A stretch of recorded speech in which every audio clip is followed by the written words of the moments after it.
Sa pagbubuga po, ito po ang gamit kong air compressor, Mitsubishi. Isa po siyang silent type air compressor at oilless.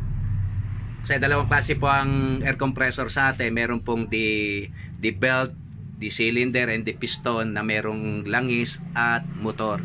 Siya po ay wala na, naka-diaphragm lang po siya. So ang model niya po ay MIT 600 watts 30 liters. So yung power niya ay 600 watts, equivalent niya ay 3/4 horsepower. Kasi yung isang horsepower ay nasa 743 watts. Yung voltage niya naman is 220 volts per 60 hertz, no? Ang displacement niya ay 110 liter per minute.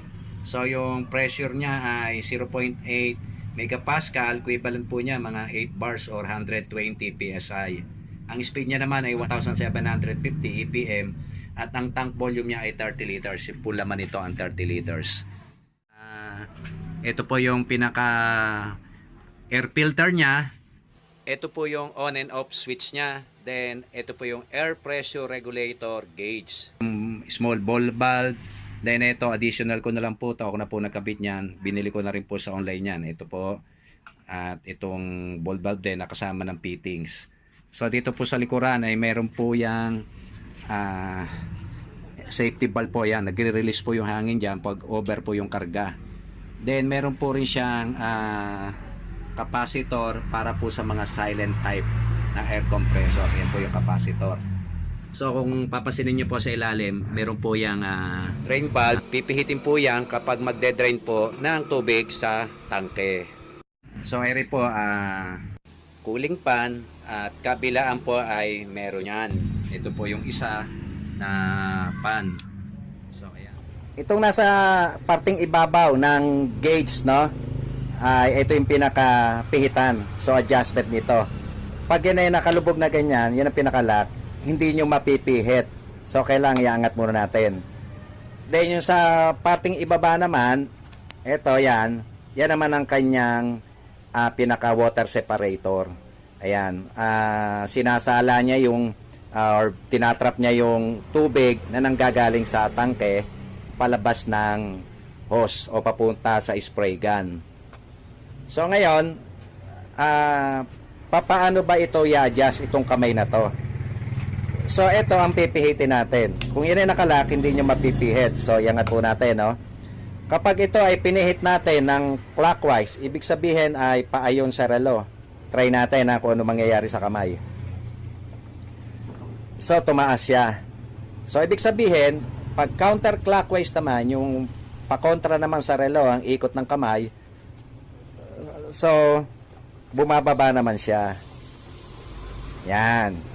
Kung sakali naman na wala pa tayong gauge regulator, ayan, katulad niyan, yung adjustment ng hangin ay iniaasa lang natin dyan sa air pressure adjusting valve.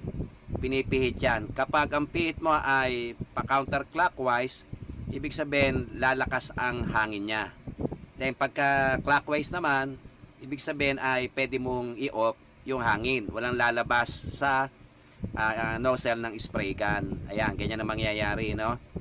Then kung sakali naman na nakapix na, kung meron ng gauge yung ating air compressor, kahit anong pihit mo, kahit ilakas mo ang pihit dito sa air pressure adjusting valve ay useless dahil kontrolado na siya ng gauge. Ano nga ba ang ideal na air pressure na kailangang ibuga ng spray gun? Ang ideal ay 25 PSI to 30 PSI.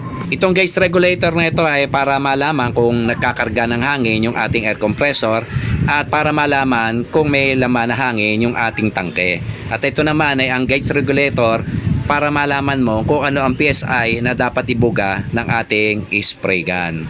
So ngayon ang tanong ay paano ba nating mai-setting tong gauge na to, yung kamay na yan, doon sa 30 PSI. Kung ang 30 PSI ay ito, so ayan ang 30 PSI. So, kailangan yung kamay na yan ay sakto doon.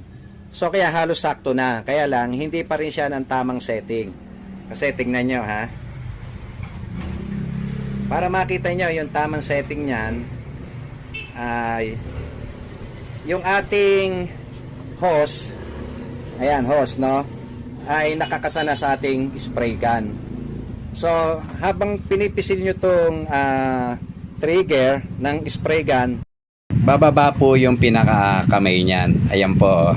Then sa pag-adjust po ng air pressure para makuha po natin yung saktong air pressure or 30 PSI, pihitin lang po natin yan ng pa-clockwise habang nakapress po tayo sa trigger ng spray gun. So kung ibababa naman natin ang PSI, let's say gawin natin 25 PSI, pihitin naman natin yung pihitan ng counterclockwise para makuha nyo yung gusto nyong hangin. Kung mapapansin nyo, sobra sa 30 PSI yung kamay.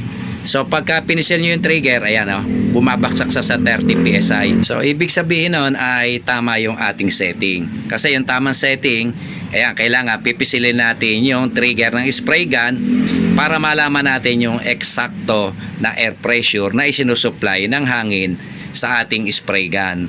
So hanggang dito na lang po. Sana po ay makatulong sa inyo ang video kong ito, at kung ito po inyong nagustuhan, baka pwedeng makahirit naman po ng isang like dyan. At para naman sa mga bago pa lang sa aking channel at hindi pa nakakapag-subscribe, please subscribe at pakihit na rin ang notification bell para ma-notify kayo at updated po kayo sa mga video na aking ina-upload. Hanggang dito na lang. Muli po ang inyong lingkod, The Hustlers TV. Thank you for watching. Keep safe and God bless.